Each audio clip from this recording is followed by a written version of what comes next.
Bonjour.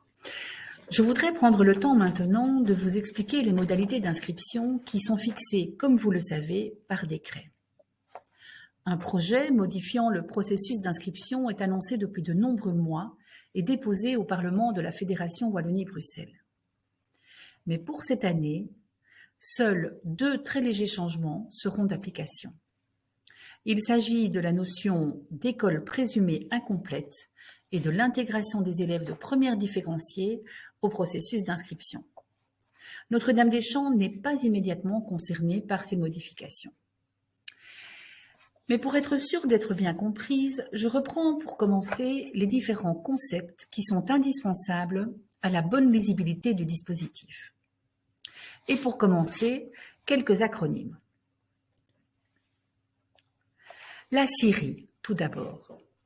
Il s'agit de la commission interréseau qui est chargée du traitement des demandes d'inscription, du classement des élèves selon le calcul des pondérations, selon le choix des parents et leurs préférences.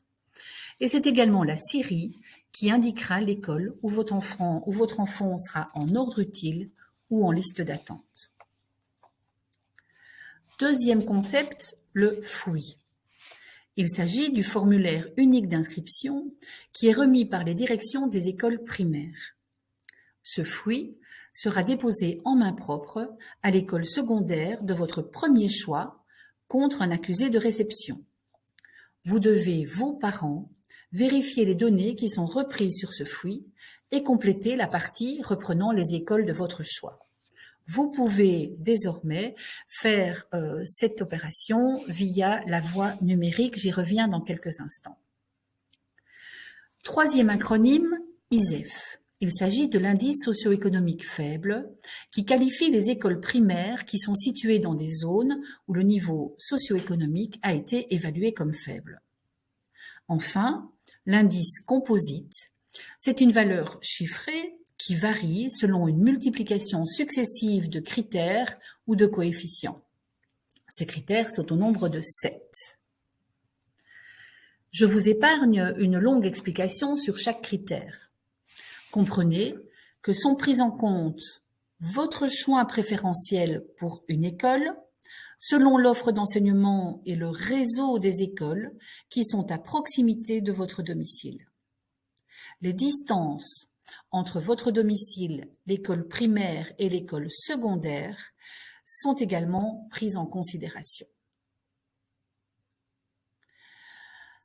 Un dernier terme doit également être assimilé. Il s'agit des priorités. Ces priorités sont établies par la fédération selon un ordre hiérarchisé.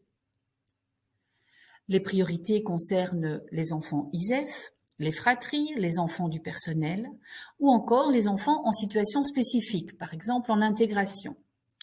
Je précise que pour ce type de projet, un dossier doit être préparé bien à l'avance, car il y a une nécessité avant toute chose d'établir un accord entre toutes les équipes pédagogiques. Je précise aussi que notre école n'a pas signé de convention de partenariat avec des écoles primaires et nous n'organisons pas l'immersion. Je vous engage vivement à faire une simulation de votre situation personnelle en vous rendant sur le site de la Fédération.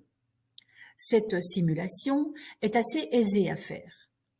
Elle vous permettra d'y voir plus clair, de comparer les coefficients et de faire un choix en toute connaissance de cause. Sans doute avez-vous à l'esprit des écoles qui sont des choix de cœur. Après simulation, vous saurez si raisonnablement ces choix ont des chances d'aboutir. Et après ces quelques notions, je vous invite à vous pencher sur le calendrier de la procédure. Pour le 28 janvier au plus tard, vous aurez reçu le FOUI de l'école primaire de votre enfant. Du 14 février au 11 mars inclus, vous déposez le FOUI auprès de l'école secondaire de votre premier choix. Ces dates sont respectées strictement. Je vous suggère de visiter le site de la Fédération qui est particulièrement complet et détaillé sur cette question, comme vous pouvez le voir sur la DIA. Mais je reprends néanmoins pour vous une petite explication sur la notion d'école complète ou d'écoles incomplètes. Après la date du 11 mars, le temps est consacré au classement des élèves. À ce stade, 2 cas de figure se présentent. Soit l'école est qualifiée d'établissement complet, soit il s'agit d'une école incomplète. Si l'école est incomplète, elle inscrit à concurrence de 102% des places disponibles. C'est là qu'apparaît l'une des modifications de cette année. Sous certaines conditions, les inscriptions dans les écoles présumées incomplètes pourront être validées immédiatement. Si l'école est complète, elle inscrit à concurrence de 80% des places disponibles.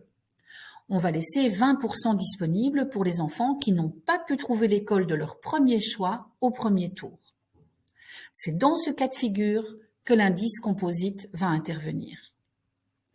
Concrètement, les écoles encodent les demandes d'inscription dans un logiciel de l'administration qui va faire ce calcul et tenir compte des priorités.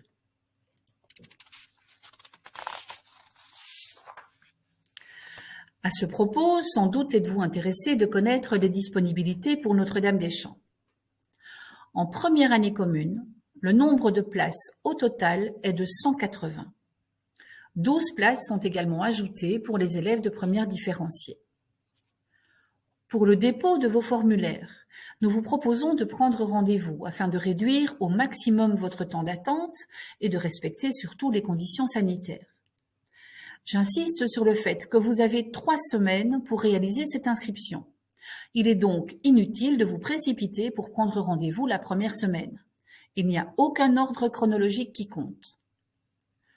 Au début du mois d'avril, la CIRI va attribuer les derniers 20% et les écoles vont alors recevoir les registres d'inscription et les derniers parents seront informés du placement de leur enfant, soit en ordre utile, dans les 20% des places qui restaient disponibles, soit en liste d'attente.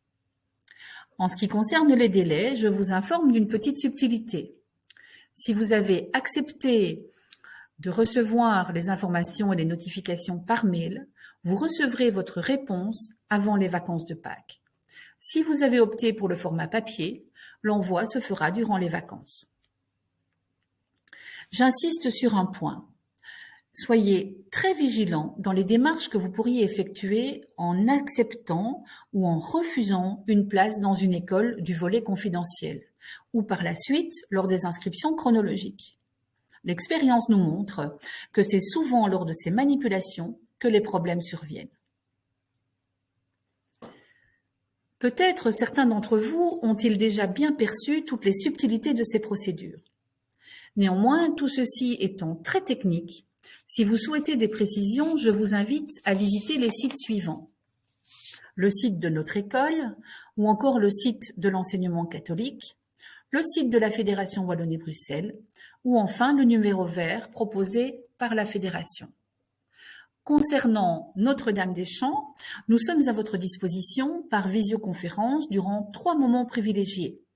Pour cela, je vous invite à vous rendre sur le site, sur la vignette « Foire aux questions » et visioconférence.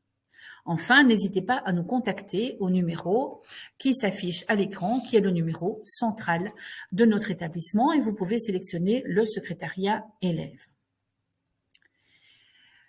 Je tiens à insister que toutes ces démarches ne constituent qu'une étape et qu'il est indispensable de valider l'inscription de votre enfant au moment utile en déposant le CEB, le certificat d'études de base, ainsi que le bulletin. Il vous faudra aussi adhérer en toute connaissance de cause au projet éducatif et pédagogique de Notre-Dame-des-Champs, au projet d'établissement et au règlement d'ordre intérieur de l'école. Ce n'est qu'à ce moment-là que l'inscription sera considérée comme définitive. Ne partez donc pas en vacances sans avoir validé cette inscription. Je suis consciente que cette procédure va plonger plusieurs d'entre vous dans l'angoisse et l'incertitude. Il est très difficile de vous conseiller l'une ou l'autre stratégie. D'expérience, nous pouvons cependant vous informer que fin juin et fin du mois d'août, on observe un volume important de changements dans le classement par le jeu des désistements. Il ne faut donc pas vous décourager si à l'issue de la première phase, votre enfant est en liste d'attente. Par mesure de sécurité, nous vous invitons cependant à compléter le volet confidentiel des écoles de préférence, mais nous vous engageons à maintenir votre premier choix jusqu'à la date ultime du 24 août. J'espère de tout cœur que pour la toute grande majorité d'entre vous, le projet d'école que vous avez rêvé pour votre enfant se réalisera et que ce choix pourra se faire dans la sérénité et dans des délais raisonnables. Merci de votre attention.